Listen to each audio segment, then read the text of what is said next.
मगध राजा जरासंधाने त्याच्या 18व्या हल्ल्यात यवन देशाचा राजा कालयवन यालाही कृष्णाविरुद्धच्या युद्धात सामील करून घेतले. भगवान शंकराने कालयवनला वरदान दिले होते की कोणताही चंद्रवंशी किंवा सूर्यवंशी तुला युद्धभूमीवर मारू शकणार नाही, कोणतेही शस्त्र तुला मारणार नाही आणि कोणीही स्वतःच्या बळावर तुला पराभूत करू शकणार नाही. भगवान शंकराकडून मिळालेल्या या वरदानानंतर कालयवन स्वतःला अमर आणि अजिंक्य मानत होता. जरासंधाच्या सांगण्यावरून कालयवनने आपल्या 3 कोटी यवनांच्या सैन्यासह मथुरेवर हल्ला केला. त्यांची संख्या सर्व यादवांपेक्षा जास्त आहे हे ओळखून कृष्णाने आपल्या लोकांच्या सुरक्षेसाठी कालयवनला द्वंद्वयुद्धासाठी आवाहन दिले. आता श्रीकृष्णाला माहीत होते की तो स्वतःच्या बळावर युद्धभूमीवर कालयवनचा वध करू शकत नाही किंवा कृष्णाचे सुदर्शन चक्रही कालयवनचे काहीही नुकसान करू शकणार नाही. म्हणून कृष्ण रणनीती करून युद्धभूमी सोडून पळत सुटला. तेव्हा जरासंध आणि इतर योद्धे त्याला रणछोड म्हणजेच रणभूमीतून पळून जाणारा असे म्हणाले. आता कालयवनही कृष्णाच्या मागे गेला आणि एका गुहेत शिरला.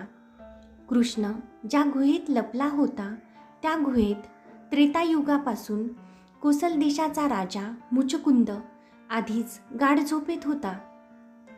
मुचकुंदाने असुराविरुद्धच्या एका मोठ्या युद्धात देवांना मदत करण्यासाठी आपले राज्य सोडले होते. मुचकुंद असुरांचा पराभव होईपर्यंत 1 वर्ष स्वर्गात राहिला आणि त्याने स्वर्गलोकाचे रक्षण केले. प्रसन्न होऊन इंद्राने मुचकुंदला वरदान मागायला सांगितले. तेव्हा तो म्हणाला, तुम्हाला मदत करण्यात मला खूप आनंद झाला, परंतु मला फक्त आता माझ्या घरी परत जायचे आहे. इंद्र दुःखाने म्हणाला, स्वर्गात फक्त 1 वर्ष झाले आहे, परंतु पृथ्वीवर 360 वर्ष झाली आहेत. त्रेतायुग आता द्वापार युगात गेले आहे. तुझे सर्व कुटुंबीय मरण पावले आहेत. मुचकुंद दुःखी झाला आणि त्याने इंद्राकडे सतत लढून थकल्यामुळे अखंड झोपेची मागणी केली. इंद्राने त्याला वरदान दिले, जो तुझ्या झोपेत व्यत्यय आणेल तो क्षणात जळून राख होईल. श्रीकृष्णाला मुचकुंद राजाला मिळालेल्या या वरदानाची माहिती होती, म्हणून तो मुचकुंद झोपलेल्या गुहेकडे गेला. कालयवनला गोंधळात टाकण्यासाठी कृष्णाने आपला पितांबर राजा मुचकुंदावर फेकून दिला. राजा मुचकुंदाला पाहून कालयवनला अंधारामुळे वाटले की श्रीकृष्ण त्याच्या भीतीने घाबरून एका अंधाऱ्या गुहेत लपून झोपला आहे. म्हणून त्याने रागाने मुचकुंदला झोपेतून उठवले आणि मुचकुंद जेव्हा झोपेतून जागा झाला तेव्हा त्याच्या डोळ्यातून मोठ्या ज्वाला निघून कालयवन तिथेच जळून राख झाला.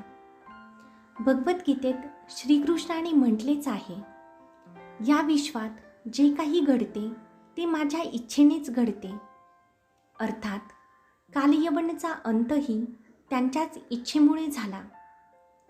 त्यानंतर कृष्णाच्या सल्ल्यानुसार मुचकुंदने बद्रिका आश्रमात तपश्चर्या केली आणि शेवटी मोक्षाच्या रूपाने मुक्ती मिळवली.